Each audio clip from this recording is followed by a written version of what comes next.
Allez, je te résume la pop actu à la vitesse de l'éclair, c'est parti. Après 148 jours de manifestations et de négociations, la grève des scénaristes et des acteurs à Hollywood est enfin terminée. En effet, les grévistes ont trouvé un accord avec les plateformes de streaming et les studios en ce qui concerne une meilleure rémunération. Mais ils ont aussi trouvé un accord sur l'utilisation des intelligences artificielles dans les productions à venir. Du coup, maintenant, les promotions, les tournages, etc. vont pouvoir reprendre leur cours. La suite de Star Wars Jedi Survivor serait en développement. En effet, lors de la Ocala Comic Con, Cameron Monaghan, qui interprète Cal Kestis, le héros du jeu, a déclaré qu'il travaillait sur un nouveau Star Wars Jedi. C'est donc une très bonne nouvelle, surtout si le jeu évolue autant entre le 2 et le 3 que ça avait été le cas entre le 1 et le 2. Bon alors il n'y a toujours pas de date de sortie pour le DLC d'Elden Ring, mais a priori ça ne saurait tarder. En effet, le CEO de Bandai Namco Europe a déclaré que ce dernier, qui s'appelle Shadow of the Erdtree, arrivera très bientôt. Après je sais pas pour toi, mais personnellement j'ai pas attendu d'avoir un DLC pour replonger régulièrement dans les terres d'Elden. Mais quand même c'est sûr qu'un petit peu de contenu en plus, ça va faire plaisir. Alors on en apprend un petit peu plus sur Star Wars Eclipse, le jeu de Quantic Dreams qui se déroulera dans l'univers de George Lucas, et qui changera aussi de ce à quoi nous a habitué le studio, puisqu'il s'agira d'un jeu d'action-aventure. Mais à la manière d'un RPG, le jeu proposera de nombreux embranchements possibles, et tous les personnages pourront mourir. Ce qui devrait faire plaisir à tous les petits psychopathes en herbe qui s'amusaient déjà à tuer tout le monde dans Fallout 3. Bref, je suis assez curieux de voir ça, mais va falloir être patient parce qu'a priori le jeu ne sortirait pas avant 2026.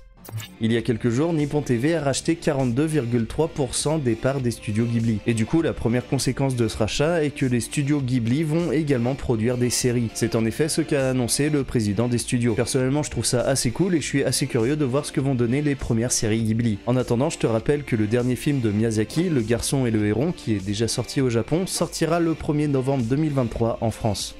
L'un des showrunners de la série live-action de One Piece a déclaré qu'il allait prendre rendez-vous avec Jamie Lee Curtis, puisqu'il aimerait bien que cette dernière incarne le personnage du docteur Kureha dans la saison 2. Et c'est vrai que malgré le design bien particulier de One Piece, il y a un petit air de ressemblance entre la star d'Halloween et le personnage du manga. Donc à voir si ça se fait, mais franchement ça serait plutôt cool.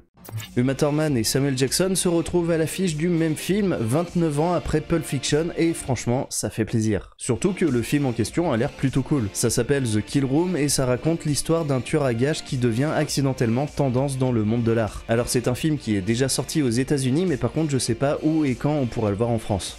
À 90 ans, Michael Caine parle de la retraite. Et oui, comme il l'a expliqué, je cite, « J'ai 90 ans maintenant, je ne peux plus marcher correctement, etc. etc. » Et d'ajouter qu'il avait eu la meilleure vie possible. Et en effet, la carrière de cette légende du cinéma est assez dingue, avec une centaine de rôles. Enfin du coup, c'est pas impossible que The Great Escaper, qui sortira prochainement, soit son dernier film. Michael Gambon, qui a interprété Dumbledore dans la saga Harry Potter à partir du 3e film, nous a quittés à l'âge de 82 ans. A noter que s'il était surtout connu pour son rôle de directeur de Poudlard, il a eu une carrière bien plus riche que ça. Et on a notamment pu le voir dans Sleepy Hollow, Le Livre d'Eli, ou même Ali G. Mais bon, c'est sûr que en dehors de ses proches, bien sûr, c'est surtout les Potterheads dont je fais partie qui vont être touchés par cette disparition. Bon voilà grosso modo les dernières news qui ont marqué la pop actu, j'espère que la vidéo t'a plu comme d'habitude, et comme d'habitude je compte sur ton soutien en likant, partageant et commentant la vidéo un maximum. Je te remercie sincèrement de me suivre et d'ailleurs bienvenue aux nouveaux abonnés, je te dis à très bientôt et d'ici là, prends bien soin de toi.